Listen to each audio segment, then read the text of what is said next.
अमरावती जिल्ह्याच्या या बँकेच्या कार्यक्रमाला उपस्थित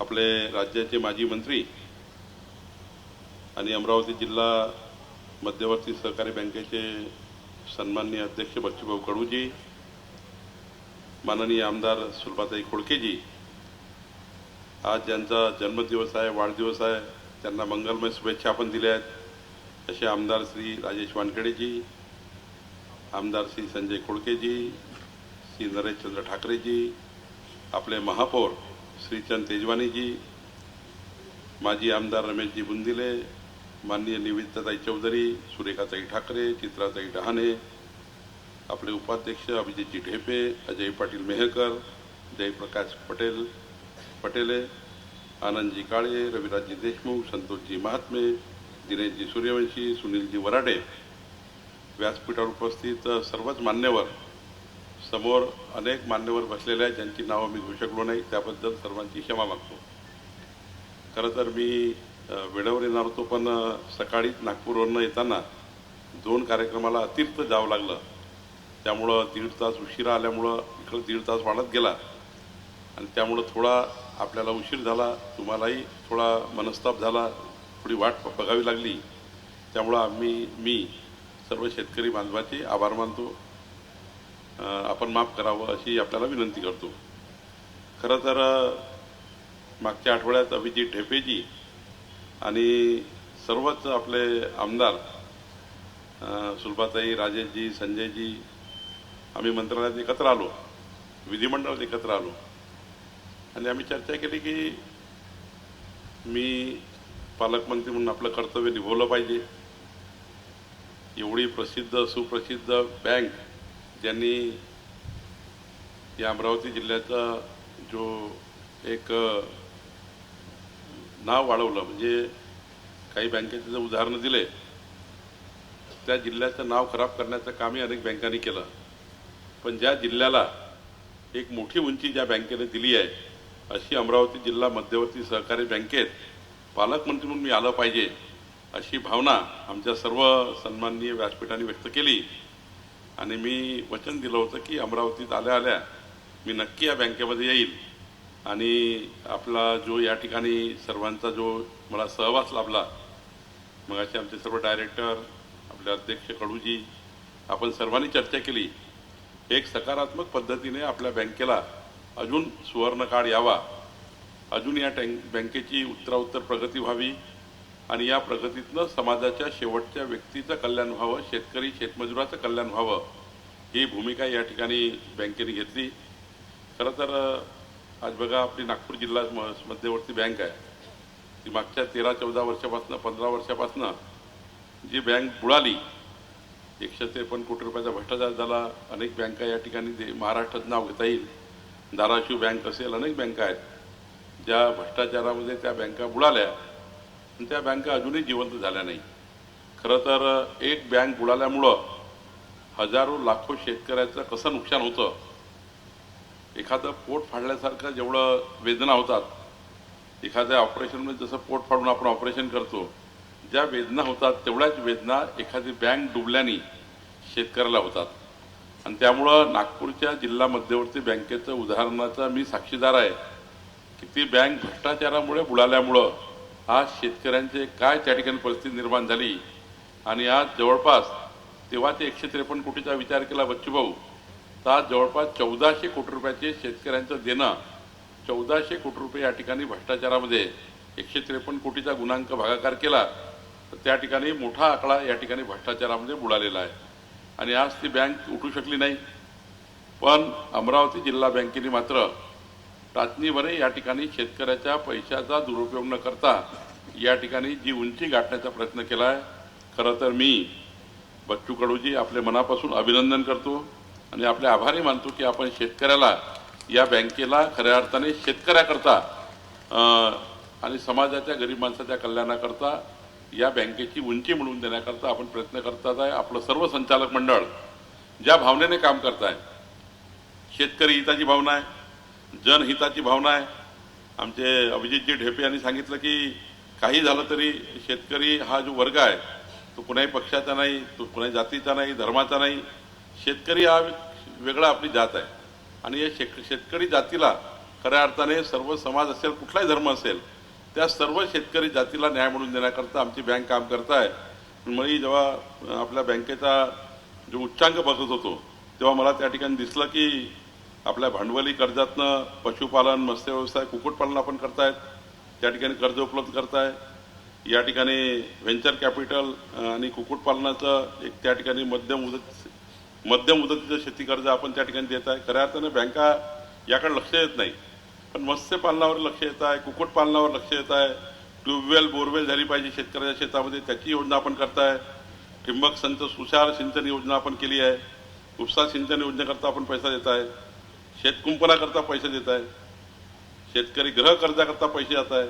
त्यामुळे मी जे बघितलं 31 वेगवेगळ्या कर्ज योजना आणि शेतकऱ्याच्या जीवनामध्ये उंची आणणाऱ्या योजना, शेतकऱ्याचं जीवनमान बदलणाऱ्या योजना या बँकेने हातात घेतल्या आहेत.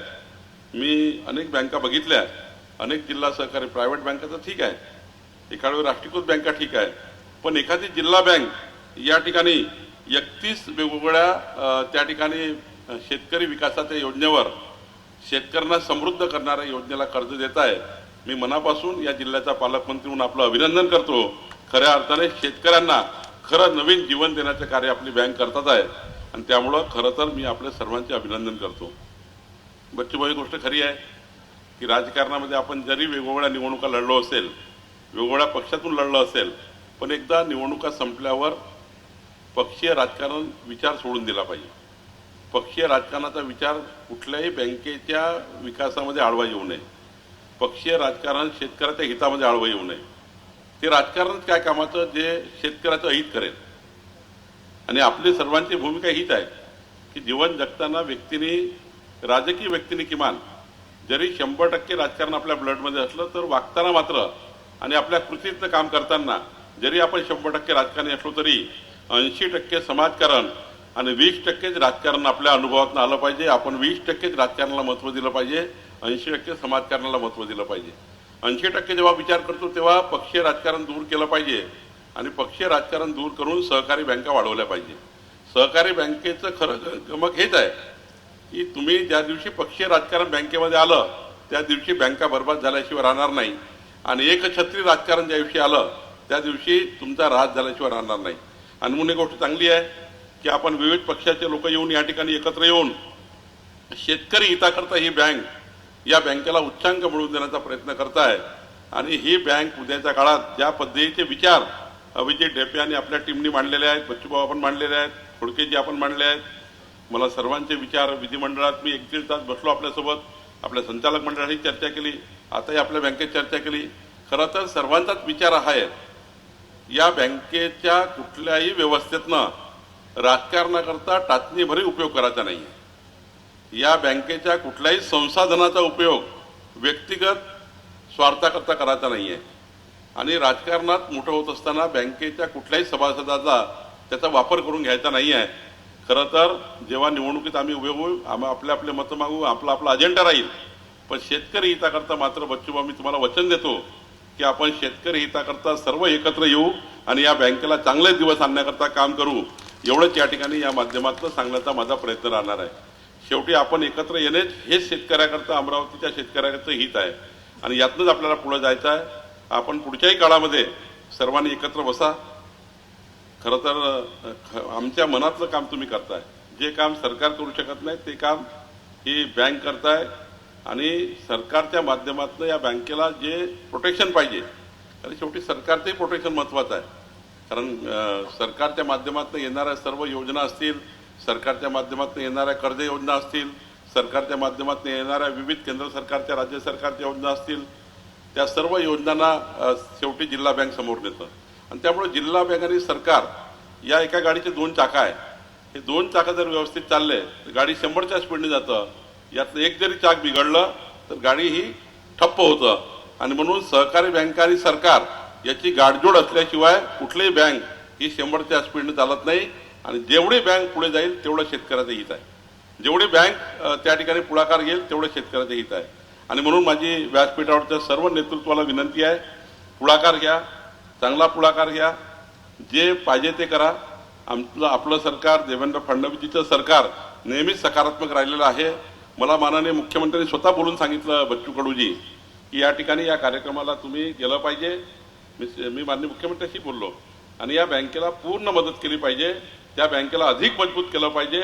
जे संचालक मंडळ सांगेल त्याच्या पद्धतीनं पुढे गेलं पाहिजे आणि पुढच्या काळामध्ये, पुढच्या आमच्या 5 वर्षाच्या सरकारच्या काळामध्ये जे जे काही सहकार्य लागेल ते सहकार्य तुमच्या पाठीशी उभं करण्याची जबाबदारी राजेश वानखेडेजी आमची सर्वांची आहे, आपली आहे. आणि त्यामुळे कुठेही किंतु परंतु मनात ठेवण्याची गरज नाही. काही लोक नाराज असतील त्यांनाही समजवू, काही ठिकाणी काही मतभेद झाले असतील त्यांनाही समजवू.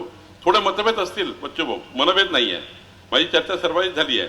भारतीय जनता पार्टीचे कार्यकर्ते आहे, पदाधिकारी आहे, काही लोकल राजकारणामध्ये, स्थानिक राजकारणामध्ये काही त्या ठिकाणी मतभेद होत असतात. पण बँकेमध्ये मात्र कुठलेही मतभेद ठेवायचे नाही आहे, कुठलेही मनभेद ठेवायचे नाही आहे.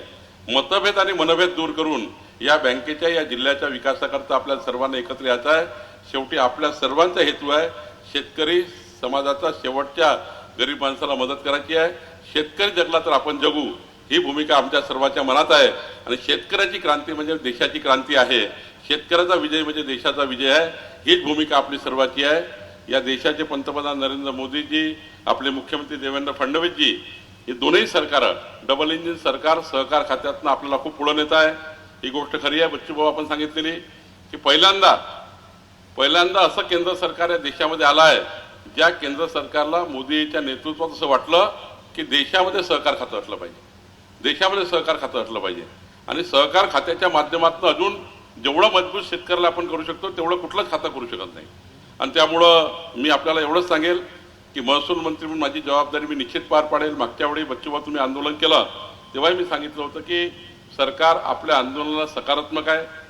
जेव्हा आपण मुख्यमंत्र्यांशी चर्चा केली, आपण 2 तास बसले, तेव्हाही मुख्यमंत्र्यांनी आपल्याला सांगितलं की बच्चूभाऊ, आपण घेतलेले विषय हे खऱ्या अर्थाने समाजाच्या शेवटच्या गरीब माणसाच्या कल्याणाच्या, शेतकरी कल्याणाच्या आहे. तेव्हाही आपण चर्चा केली. आणि मला आज अभिमान आहे की माननीय मुख्यमंत्र्यांनी आणि आपल्या उपमुख्यमंत्री एकनाथ शिंदेजी, आपल्या उपमुख्यमंत्री सुनेत्रा पवारजी, या तिघांनी बसून या ठिकाणी मुख्यमंत्र्यांनी ही कर्जमाफी करण्याचा निर्णय घेतला. काही किंतु परंतु बच्चू कडूजींनी निर्माण केले आहेत. मी निश्चितपणे जे काही आपल्या मनात काही प्रश्न असतील तर पुन्हा एकदा प्रवीण परदेशी समितीसमोर आपण बसू. मागे मी तुम्हाला सांगितलं होतं, काही तुमच्या मनात प्रश्न असतील तर पुढच्या आठवड्यात मी चर्चा करेल. आपण शेतकऱ्याच्या हिताकरता करतोय, त्यामुळे सरकारला बसण्याला काही अडचण नाही. आणि महसूल मंत्री माझी जबाबदारी ती पार पाडणं माझंही कर्तव्य आहे, ते मी पूर्ण करेन. पण या ठिकाणी रेग्युलर शेतकऱ्याकरता पुन्हा काही त्या ठिकाणी वाढ देण्याबद्दलचा विषय आला. त्यानंतर आपला काही कर्जमाफीमध्ये आपण जी शंका व्यक्त केली, 2 लाख 10 वाल्यांचं काय, 4 लाख वाल्यांचं काय, मग 2 लाख कमी होणार की नाही होणार, या सर्व बाबीची पूर्ण चर्चा आपण या ठिकाणी मुख्यमंत्री मोदींशी करू. आणि निश्चितपणे एक पुन्हा सकारात्मक संदेश या ठिकाणी जाईल याची काळजी घेऊ. शेवटी तुम्ही आणि आम्ही एकत्र व्यासपीठावर याकरता जाऊ की आपला सर्वांचा केंद्रबिंदू शेतकरी आहे. आणि त्यामुळं आपण सर्व एकत्रितपणे काम करू. खरं तर 7 वाजता मला नागपूरला पोहोचायचं आहे, म्हणून मी या ठिकाणी आयोजकाला विनंती केली, अभिजितजी आपण माझी विनंती मान्य केली, संजय भवन माझी विनंती मान्य केली की शेवटी त्यांनाही 2-2 शब्द बोलायचे होते. पण पुढच्या काळामध्ये मोठा शेतकरी मेळावा आपण घेऊ. त्या मेळाव्याला, या बँकेचा जो मेळावा आपण करू अभिजितजी आणि बच्चूजी, त्या मेळाव्याला मी मुख्यमंत्र्यांना घेऊन येईल. आणि त्या मेळाव्यामध्ये आपण छानपैकी अमरावती जिल्ह्यात जे काही तुमचं मांडणं होईल, संजय भाऊचं मांडणं होईल, आमचे सर्व आमदार बोलतील, पण मी मुख्यमंत्र्यांचा वेळ नक्की घेईल. नक्की आपल्या बँकेचं कौतुक मुख्यमंत्र्यांसमोर सांगेल. तुम्ही राबवलेल्या जवळपास 31 योजनांबद्दलही मी मुख्यमंत्री मोदयाला सांगेल. आणि महसूल मंत्री म्हणून शेतकऱ्याकरता जे निर्णय घेण्याची जबाबदारी आहे, आज बघा महसूल खात्यामध्ये वेगवेगळ्या पद्धतीने निर्णय घेऊन या ठिकाणी शेतकऱ्यांना मजबूत करण्याचं अनेक वर्षानुवर्ष शेतकऱ्याच्या शेतात झालेले रस्ते असतील, या ठिकाणी आताच आपण निर्णय घेतला बच्चू, कालचा जो मंत्रिमंडळाचा निर्णय, तो निर्णय तुमच्या आंदोलनाचा एक भाग होता. बघा की 2011 पूर्वीचे जे लोक सरकारी जागेवर राहतात, फक्त प्रधानमंत्री आवास योजनेचं घर मंजूर झालं का त्याला पट्टा द्यायचो. पण आता आपण सरसकट निर्णय केला या महाराष्ट्रामध्ये, जे जो लोक सरकारी जागेवर राहतात त्या सर्वांना 1500 फुटापर्यंत, आधी फक्त 500 फूट असायचं, आता 1500 फुटापर्यंत त्या ठिकाणी त्यांचा पट्टा वाटप करून त्या लोकांची रजिस्ट्री सुद्धा 1500 फुटाची करून देण्याचा निर्णय सरकारने घेतला. केवळ पट्टा वाटपच नाही तर 1000 रुपयात रजिस्ट्री करून देऊ. आणि त्यामुळं अमरावती शहरात नुसता विचार केला खोडकेचा तर 22,000 परिवार आहे ज्यांना आपल्याला पट्टे वाटप करायचे आहे। या जिल्ह्यात जवळपास विचार केला तर 50,000 परिवार या योजनेमधनं आपल्याला पुढे जातील। आणि त्यामुळे हा महत्त्वाचा मुद्दा तुमचा होता त्या काळामध्ये की सर्व अतिक्रमणधारकांना त्यांच्या मालकीचा पट्टा मिळाला पाहिजे। आधी 500 फुटाचा होता, आता 1,500 फुटाचा आपण केला। आणि त्यामुळे गरीब माणसाला प्रधानमंत्री आवास योजनेचं घर येऊ की नाही येऊ ते येईल, पण तोपर्यंत तो उडाला आला पाहिजे। त्याने आपल्या कष्टाने काही पैसे कमवले असेल त्यांनी किमान घराचं काम त्याला करता आलं पाहिजे, कवेलूचं घर तरी बांधता आलं पाहिजे। याकरता त्यांच्या मालकीची प्रॉपर्टी कार्ड त्यांचं असलं पाहिजे, हाही निर्णय सरकारने घेतला। आणि सर्वात महत्त्वाचा या ठिकाणी जो आपण मुख्यमंत्री बळीराजा पांधन रस्ते योजना आणली आहे, या योजनेत तर मी तुम्हाला सांगतो पुढच्या 5 वर्षामध्ये शेतकऱ्याचा एकही रस्ता हा त्या ठिकाणी शिल्लक राहणार नाही अशी योजना आपण तयार केली। आणि यावर्षी त्या योजनेला आपण बजेट दिलं, ठीक आहे, यावर्षी 1000 कोटीच मिळाले आहेत, पण पुढच्या वर्षी मात्र हे बजेट वाढत जाईल। योजना तयार झाली आणि आता शेतकऱ्याच्या शेताचा रस्ता मजबूत झाल्याशिवाय आमची धारणा पक्की आहे शासनाची, शेतकऱ्याच्या शेतात पक्का रस्ता असल्याशिवाय, शेतकऱ्याच्या शेतात पाणी असल्याशिवाय, शेतकऱ्याच्या शेतात वीज असल्याशिवाय शेतकरी कधीच समृद्ध होऊ शकत नाही। शेतकऱ्याच्या शेतात पाणी असेल, वीज असेल आणि रस्ता असेल, शेतकऱ्याचा पोरगा कधी चपराशाची नोकरी मागणार नाही, कधीच मागणार नाही। तो आपल्या शेतामध्ये त्या ठिकाणी काम करेल आणि आपली प्रोडक्टिव्हिटी वाढवेल, आपलं उत्पन्न वाढवेल, त्याची गाडी 5 मिनिटांमध्ये शेतात पोहोचली पाहिजे। भूमिका ही आहे मुलांची आजकालच्या नवीन मुलांना शेतात जाण्याकरता रस्ता पाहिजे आहे, कारण तो बघू शकत नाही आपल्या आईवडिलांचे हाल। आपले आईवडील ज्या पद्धतीने शेतामध्ये माती तुडवत गेले त्याला माती तुडवायची नाही आहे, शेतकरी व्हायला तयार आहे, पण रस्ता नसल्यामुळे तो शेतात जायला तयार नाही आहे। संसाधनं सरकारने खूप उपलब्ध केले आहे, योजनाही भरपूर केल्या आहे, पण योजना देण्याकरता रस्ताच नसल्यामुळे त्या ठिकाणी शेतकऱ्याचे हाल आहे। आणि म्हणून हा ऐतिहासिक निर्णय आपण या ठिकाणी केला। थोडं शेतकऱ्याला वाईट वाटलं असेल कालच्या योजनेतनं, पण मी अधिक स्पष्टीकरण करतो बच्चूभाऊ या व्यासपीठावर, कारण ह्या व्यासपीठ महत्वाचा आहे। आपण जो एक निर्णय घेतला आहे की शेतकऱ्याचा रस्ता जो आहे, पांधन रस्ता आहे, 11-12 पासून पांधन रस्ता आहे, या ठिकाणी एकत्रीकरणामध्ये पांधन रस्ता आहे, सरकारी रस्ता आहे। आणि आता तर आपण त्याला क्रमांक टाकतो, जसं राज्यमार्ग क्रमांक, नॅशनल हायवे क्रमांक, तसं शेतकऱ्याच्या रस्त्याला प्रत्येक रस्त्याला क्रमांक देणार आहोत। त्या रस्त्यावर मात्र सरकारी रस्त्यावर ज्या शेतकरी 50 शेतकरी एका रस्त्यावर आहे आणि एखाद्या शेतकऱ्याने जो रस्ता अडवला असेल आणि 50 शेतकऱ्याचं नुकसान केलं असेल तर आपण हे ठरवलं आहे, जो शेतकरी 50 शेतकऱ्याचं मागच्या शेतकऱ्याचं नुकसान करेल, दमदाटी करून रस्ता अडवेल, त्याचं 5 वर्षाचं मात्र फार्मर आयडी बंद करून सर्व योजनापासून त्यांना वंचित ठेवू हा निर्णय सरकारने घेतला। आणि त्यामुळं गरीब शेतकऱ्यांना शेतामध्ये जाण्याचा रस्ता, कारण आता मी बघितलाय 20% रस्ते हे अतिक्रमण करून टाकले, वाहून टाकले। आणि मागचा शेतकरी तहसीलदारकडे, कलेक्टरकडे फिरतोय, माझा रस्ता कुठे आहे, माझा रस्ता कुठे आहे।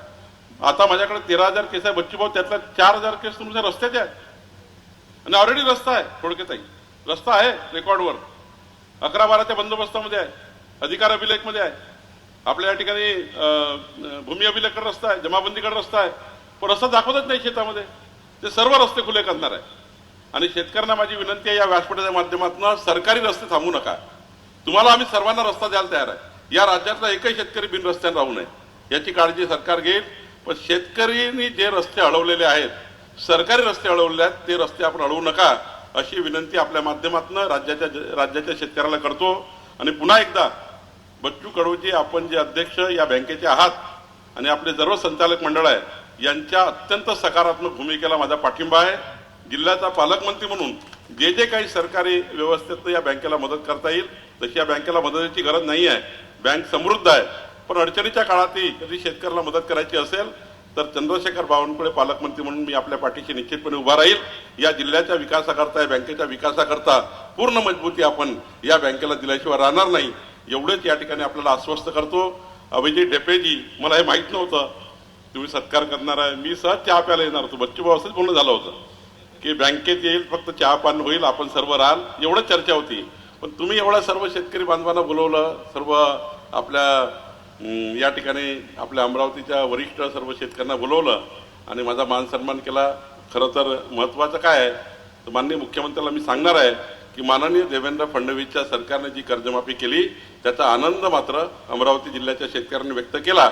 आणि 1-2 प्रश्न पुन्हा सांगितले, तेही प्रश्न मी त्यांना पोहोचवेल एवढंच या ठिकाणी सांगतो। मी सर्वांनी सरकारचा आणि माझा सत्कार केल्याबद्दल मी सर्वांचे आभार मानतो। आणि पुढच्या काळामध्ये या सत्कारा जे माझा केला आहे, शेवटी सत्कार हे कर्ज असतं, सत्कार म्हणजे कर्ज असतं, त्या कर्जाची परतफेड कशात करायची आहे? शेतकऱ्यांच्या भूमिका पुढे नेण्याकरता शेतकऱ्यांना पुन्हा अजून जास्तीची मदत झाली पाहिजे. हे जे सत्कार आपण करतो, या सत्कारामध्ये एक ऊर्जा असतं, सत्कारामध्ये भावना असतात, सत्कारामध्ये अपेक्षा असतात. एक पुष्पगुच्छ दिल्याने काही माणसं मोठे होत नाही, एक दुपट्टा दिल्याने माणसं मोठे होत नाही, पण त्या भावनाचा, ज्या अपेक्षाचा डोंगर त्या सत्कारामध्ये असतात, तो डोंगर आपल्यावर असतो.